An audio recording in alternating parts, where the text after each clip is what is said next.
Hello दोस्तों, hello students. आज हम क्लास कक्षा 3 का हिंदी का अध्याय नंबर 4 श्रवण कुमार पढ़ेंगे। ये इस प्रकार से शुरू होता है। बहुत समय पहले की बात है। श्रवण कुमार नाम का एक बालक था। वह बहुत ही आज्ञाकारी और अपने माता पिता का आदर करने वाला था।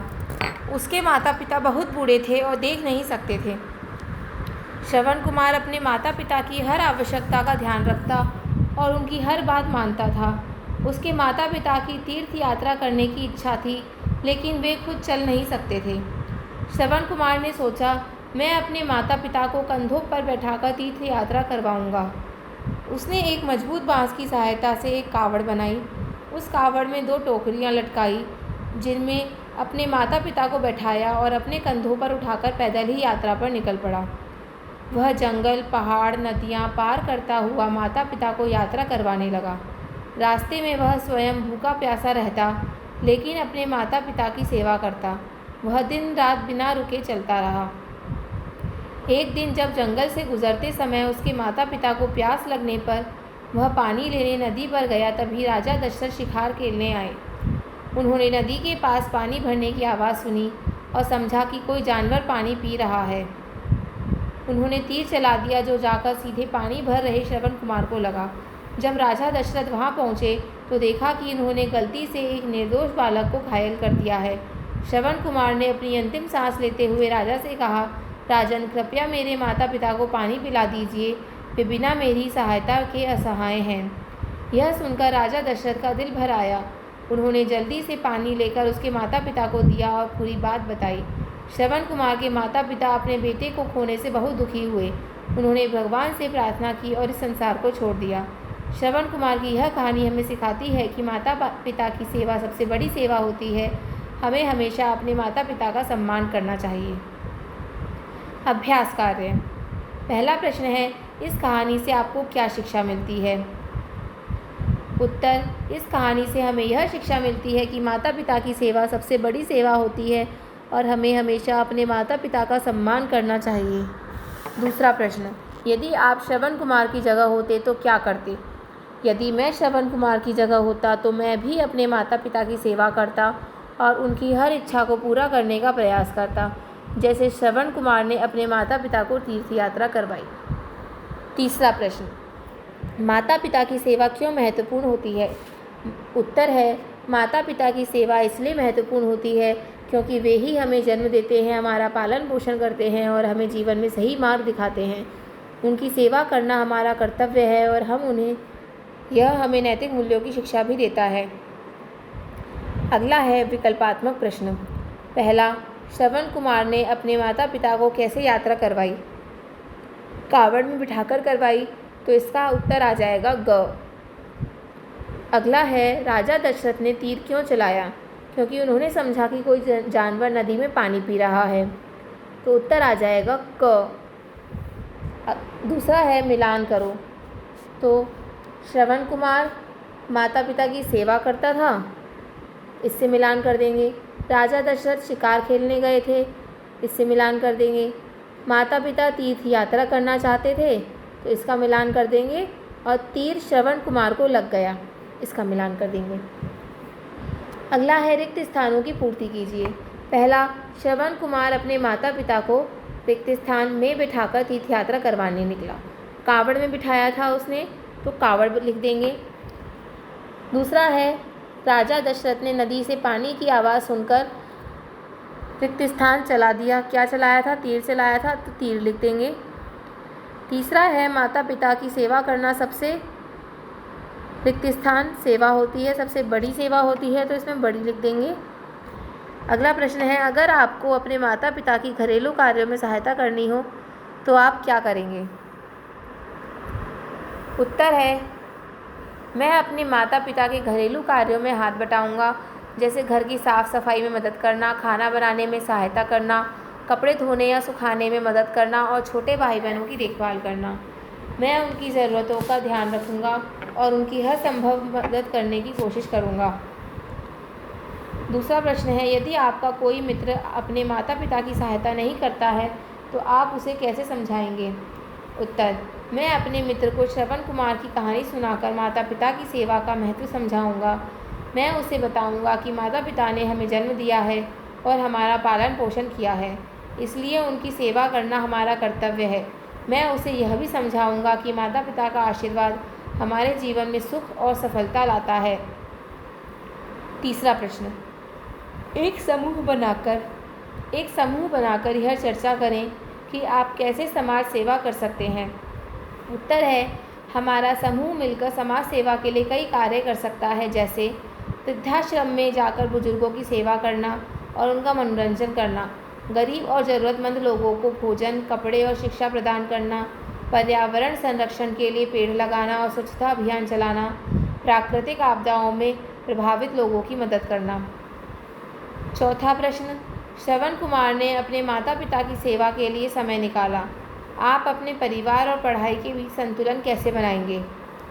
उत्तर है, श्रवण कुमार की तरह मैं अपने परिवार और पढ़ाई के बीच संतुलन बनाने के लिए एक समय सारणी बनाऊंगा। मैं पढ़ाई के साथ साथ परिवार के लिए भी समय निकालूंगा, जिसमें उनकी मदद करना और उनके साथ समय बिताना शामिल होगा। मैं यह सुनिश्चित करूंगा कि कोई भी काम छूटे नहीं और दोनों को उचित महत्व मिले। पांचवा प्रश्न, दैनिक कार्यों की सूची बनाएं जिसमें परिवार की सहायता के लिए समय दिया जाए। उत्तर है, मेरी दैनिक कार्यों की सूची: सुबह जल्दी उठकर माता पिता को प्रणाम करना, नाश्ते में मदद करना, स्कूल या कॉलेज के बाद घर के छोटे मोटे काम करना जैसे पानी भरना, सामान व्यवस्थित करना, शाम को माता पिता के साथ बैठकर बातें करना या उनकी कोई ज़रूरत पूरी करना, रात को सोने से पहले बड़ों का आशीर्वाद लेना। अगला प्रश्न, अगर श्रवण कुमार ने माता पिता की तीर्थ यात्रा पर न ले जाने का फैसला किया होता तो क्या होता। अगर श्रवण कुमार ने माता पिता को तीर्थ यात्रा पर न ले जाने का फैसला किया होता तो उनके माता पिता की इच्छा अधूरी रह जाती और वे बहुत दुखी होते। श्रवण कुमार को शायद अपने कर्तव्य की उपेक्षा का पछतावा होता और उनकी कहानी आज भी माता पिता के प्रति समर्पण के रूप में प्रतीक में याद नहीं की जाती।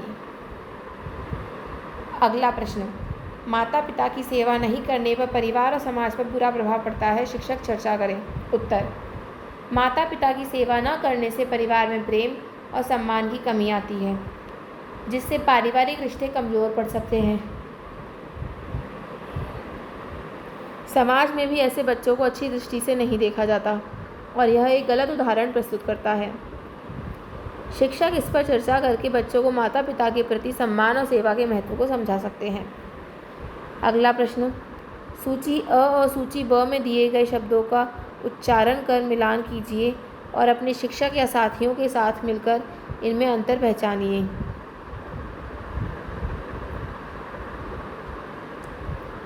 तो सूची अ के शब्द हैं दिल, जिसका बिल से मिलान होता है, सुंदर का बंदर, झटपट का नटखट, मज़ेदार का ठेकेदार, तड़का का लड़का। तो देखिए, इनमें हमें अंतर की पहचान करनी है। तो इस प्रकार से अंतर है, दिल बिल, दिल में द ध्वनि है जबकि बिल में ब ध्वनि है।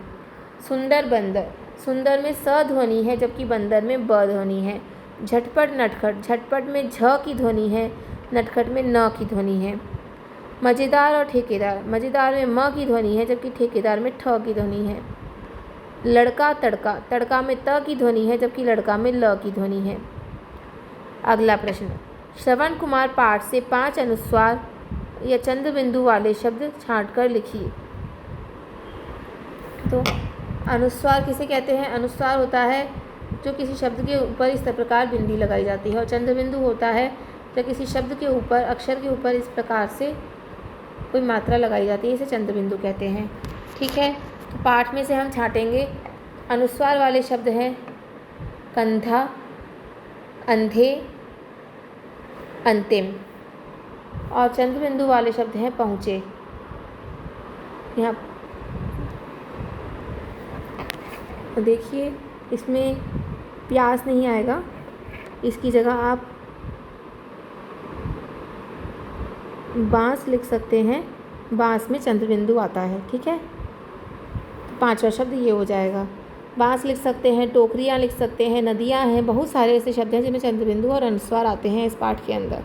ठीक है। तीसरा प्रश्न है, समाज शब्द के साथ सेवा जोड़ने से समाज सेवा शब्द बनता है। इसी प्रकार से सेवा शब्द जोड़कर 2 नए शब्द बनाइए। समाज सेवा से समाज सेवा बनता है, तो हमने देश में सेवा जोड़ा तो देश सेवा बन जाएगा, जन में सेवा जोड़ा तो जन सेवा बन जाएगा। ठीक है। नीचे अगला है, नीचे दिए गए शब्दों के विपरीत विपरीत अर्थ वाले शब्द या उल्टे अर्थ वाले शब्द से रिक्त स्थान भरिए। तो हमारे शब्द हैं अपमान, रात, कमज़ोर, दुख। तो हमें पहला है, हमें बड़ों का सम्मान करना चाहिए, तो यहाँ अपमान का उल्टा सम्मान आ जाएगा। एक रिक्त स्थान, हम मेला देखने गए, तो रात का उल्टा दिन होता है, यहाँ दिन आ जाएगा। एक दिन हम मेला देखने गए, उसने रिक्त स्थान बांस की सहायता से कावड़ बनाई, तो कावड़ बनाने के लिए हमें मजबूत बांस की आवश्यकता है, मजबूत आ जाएगा, जो कि कमज़ोर का उल्टा होता है, विपरीत होता है। पहला यहाँ पर दुख का उल्टा सुख आ जाएगा। पहला सुख निरोगी काया। ठीक है। पहला दुख निरोगी काया नहीं होता है, दुख का उल्टा आ जाएगा पहला सुख निरोगी काया। ठीक है। इस प्रकार से हमारा यह अध्याय समाप्त होता है। आशा है कि आप सभी को यह समझ में आया होगा अच्छे से, और हमारे साथ जुड़े रहिए इसी प्रकार।